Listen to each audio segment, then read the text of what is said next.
commencer, je retire la batterie.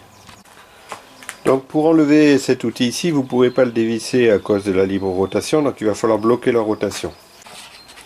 Donc pour cela, vous allez remarquer ici une fente. Voilà, donc il va falloir utiliser cette fente dans laquelle vous allez pouvoir passer l'ou de la tige qui est fournie avec l'appareil pour la bloquer dans une fente qui se trouve ici en dessous.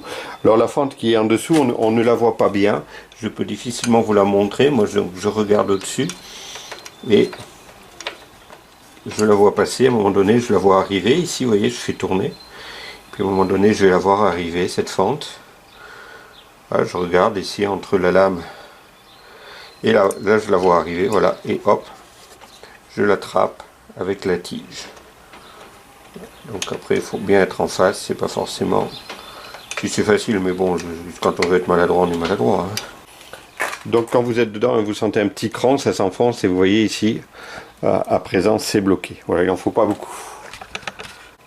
Vous prenez donc ensuite la clé qui est fournie également, et par contre attention, il va falloir tourner dans le sens des aiguilles d'une montre, pas le sens inverse, hein. C'est un système de blocage.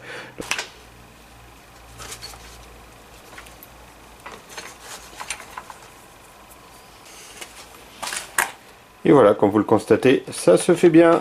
Voilà, donc si vous décidez de bien nettoyer cette partie-là, après vous remettez un petit peu de graisse mécanique dessus, hein, et puis pour remettre, avant de remettre votre pièce initiale. Voilà, c'est fou tout ce qui peut venir s'enrouler autour de ce truc. Donc j'ai remis un petit peu de graisse et maintenant je repositionne ici. Vous voyez, je mets la fente. Vous voyez le trou qui est ici. Voilà, je remets la fente en face. Hein, c'est ce qui va me servir encore une fois à bloquer la rotation.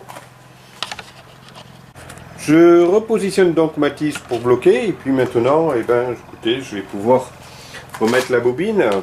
Donc dans une précédente vidéo, je vous avais montré comment recharger la bobine, hein, pour éviter de racheter à chaque fois une bobine complète et juste acheter le fil qui est ici. Donc je vous invite à consulter cette vidéo. Et sinon, ben après, vous allez directement revisser ici. Alors par contre, attention, faut pas se faire avoir, c'est dans le sens inverse du sens de vissage normal. Donc je suis dans le sens inverse ici des aiguilles d'une montre.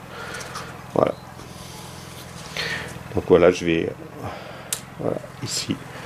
Voilà, c'est en place. Oui, c'est pas très compliqué. Hein. S'il faut libérer du fil, j'ai qu'à pomper et à tirer un petit peu en même temps. Voilà. Et puis voilà. Bien, on y est presque. Maintenant, il va falloir retourner la machine pour refixer le carter sur le dessus. Moi, je l'ai pas nettoyé au Karcher. Hein. J'ai fait des économies d'eau. J'ai simplement un petit peu gratté pour enlever l'herbe qui était séchée dedans. Vous faites très attention, par contre, en manipulant à la lame ici qui sert à couper le fil quand il est débité, parce que c'est quelque chose qui est très tranchant, donc il vaut mieux le manipuler avec des gants, ce que évidemment je ne vais pas faire, mais ça faut pas le dire et je ne le dis pas. Bon, vous repérez bien la position des trous ici, donc là j'ai simplement retourné la machine, ici et ici. Vous les dégagez un petit peu avec une pointe s'il y a un petit peu d'herbe dedans, et donc vous allez pouvoir venir revisser ici. Alors je ne sais pas si l'outil, oui, vous avez un outil qui est fourni avec, hein. Moi je vais prendre mon propre tournevis. Donc personnellement je positionne une première vis, ici celle-là, sans la serrer toutefois, qui va me servir de point de pivot pour aller chercher ensuite le positionnement exact des autres vis. Donc ensuite, une fois qu'elles sont positionnées, ben, vous les serrez progressivement l'une après l'autre. Hein.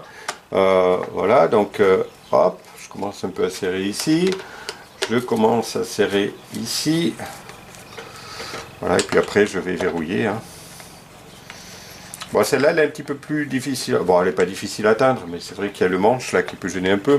Mais si vous prenez cet outil-là, vous arriverez sans aucun problème à la verrouiller.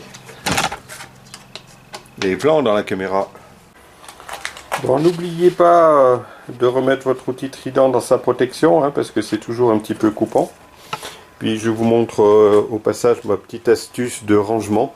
Ouais, voilà, j'ai acheté cette petite mallette métallique dans laquelle je mets tout, ma batterie, mes outils, etc. Vous voyez ici les outils qui servent au montage-démontage. Et j'ai des petits compartiments pour faire des séparations. Bon, je viens de tomber la bobine de fil ici, et puis ma bobine de fil de rechange, évidemment. Donc tout rentre dans ma mallette sans problème, le chargeur, la batterie, et tout et tout. Et voilà, vous pouvez remettre votre batterie, puis c'est reparti. Moi, je suis pas un expert, hein. Simplement, si vous êtes aussi organisé comme moi pour conserver vos notices, c'est pratique des fois de retrouver rapidement une petite vidéo que j'essaie de faire assez courte pour que vous puissiez retrouver les étapes essentielles du montage-démontage. Voilà, et n'hésitez pas à vous abonner, hein, c'est toujours sympa. Et je ferai d'autres petites vidéos comme ça sur du bricolage ou du jardinage. Et voilà, donc le pied est reparti. Je vais ici regarder longe un petit peu. Je longe un petit peu ici la terrasse que j'ai réalisée. Dans une précédente vidéo, je vous ai montré la réalisation de cette terrasse. Je vais contourner les épilobes qui sont ici, parce que c'est des superbes fleurs de montagne qui sont des fleurs protégées. Mais comme je suis chez moi, eh ben, elles sont à moi et elles sont magnifiques. Un jour, sur une vidéo, je vous montrerai. Eh bien, j'espère que cette vidéo vous aura été utile. Et bon, je vous remercie de m'avoir suivi et je vous dis à très très bientôt. Bon jardinage, bon bricolage.